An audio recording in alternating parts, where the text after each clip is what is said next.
If you've been sitting at your desk or sofa for too long, your spine has probably been resting in a position like this. And when you get up to move, you're probably going to feel stiff through your upper back and your shoulders. Here is a simple routine you can do using a mobility band.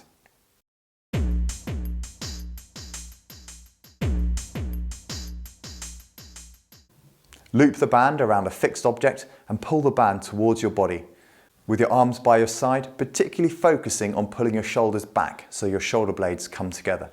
Next, place the band around your back and perform the opposite action where you push your arms out and around so that your shoulder blades splay apart.